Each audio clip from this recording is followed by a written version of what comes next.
Russia isn't bluffing. I hope the people watching right now are getting cold sweats right now, because the world's over at this point, ladies and gentlemen. Okay, it's over. It's game, set, match. It's done. Whatever plans you had for the summer, they're canceled. Whatever Christmas plans you had, forget about it. So get scared, start calling people and saying, what the hell are you doing, Tony Blinken? Biden, get on the phone to Macron and tell him to shut up and sit down. The same thing with the Poles, because this is it. Russia's getting ready to exercise the use of tactical nuclear weapons in the southern military district. Okay, that means that if NATO troops are deployed, because the Ukrainian army is collapsing as we speak, and Macron has said it's his red line. And if they collapse, I have no choice, he says, but to send French troops in. Well, the Russians will kill them, but then they're going to nuke France. So there we are. This is about as serious as it gets, and yet we are sleepwalking. We are sound asleep. Nobody in America cares. Nobody. It's nuclear war. If this is what you want, West, you're going to get it. Putin doesn't bluff. This ain't a game. This isn't joke. This is life and death for Russia. They've made that clear from the very beginning. And so now we have a situation where NATO tried to call us bluff. The United States poured hundreds of billions of dollars worth of weaponry and money and such into the Ukrainian military. Russia had a plan. They ground it out. All this nonsense you hear in the West, Russia's suffering 1,000 dead. The number of Russian losses right now on the battlefield are the lowest they've been since the war started. That's how unbalanced this is right now. Russia is dominating the front line.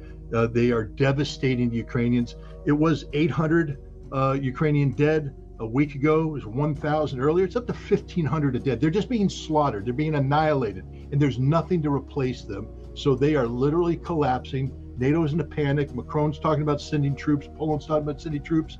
And Russia's saying, I don't know how many times we have to tell you, if NATO troops show up on Ukrainian soil, we're going to nuke you.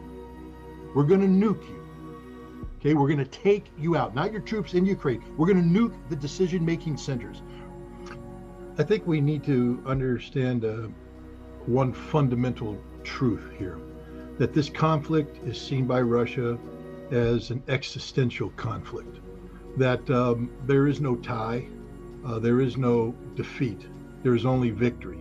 And they have put together a plan to achieve that victory, and they're on the cusp of that happening right now. As we speak, the Ukrainian army is disintegrating at the front.